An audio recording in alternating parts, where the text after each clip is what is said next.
नमो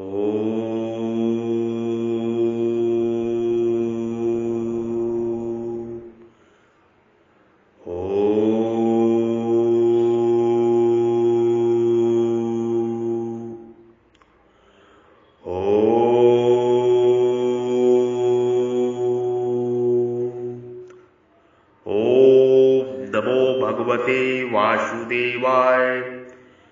ओम नमो भगवते वासुदेवाय। ओम नमो भगवते वासुदेवाय।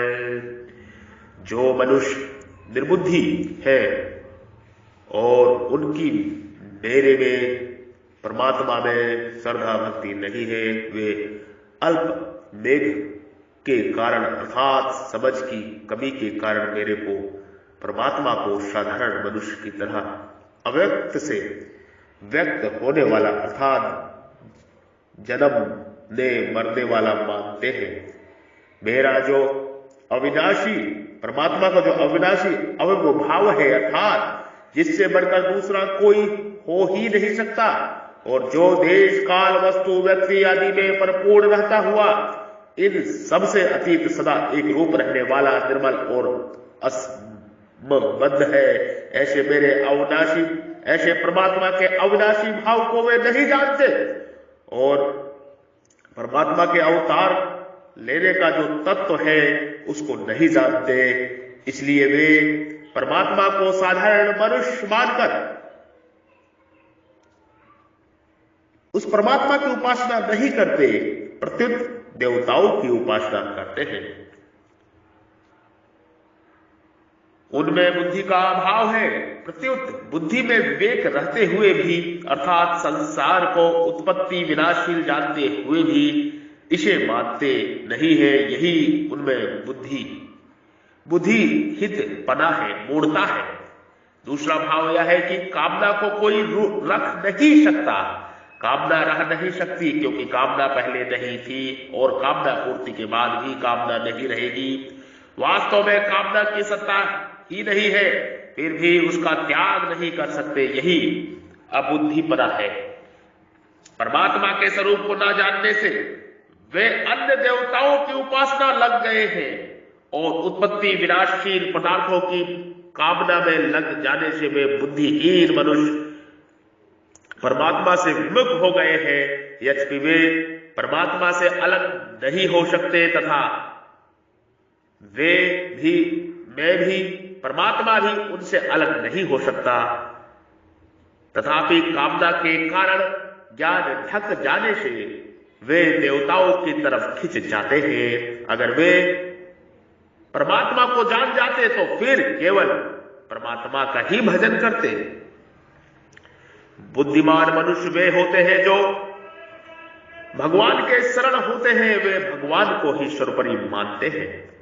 अल्प मेधा वाले मनुष्य वे होते हैं जो देवताओं को शरण होते हैं, वे देवताओं को अपने से बड़ा मानते हैं जिससे उनमें थोड़ा नम्रता सरलता रहती है। अबुद्धि वाले मनुष्य वे होते हैं जो भगवान को देवता जैसा भी नहीं मानते किंतु साधारण मनुष्य जैसा ही मानते हैं। वे अपने को ही सर्वोपरि सबसे बड़ा मानते हैं। यही तीनों में अंतर है। तात्पर्य है कि आज रहता हुआ अविनाशी होता हुआ और लोगों का ईश्वर होता हुआ ही अपनी प्रकृति को वश में करके योग माया से प्रकट होता हूं। परमात्मा प्रकृति को वश में करके योग माया से प्रकट होते हैं। इस परमात्मा के परम भाव को बुद्धिहीन मनुष्य नहीं जानते। कहने का तात्पर्य यह है कि जिसको क्षर से अतीत और अक्षर से उत्तम बताया गया है, जिसको क्षर से अतीत और अक्षर से उत्तम बताया गया है अर्थात जिससे उत्तम दूसरा कोई है ही नहीं, ऐसे परमात्मा के अनुत्तम भाव को वे नहीं जानते, बुद्धिहीन मनुष्य नहीं जानते। परमात्मा यही जीव को समझा रहे हैं, परमात्मा यही उपदेश कर रहे हैं, परमात्मा यही ज्ञान दे रहे हैं।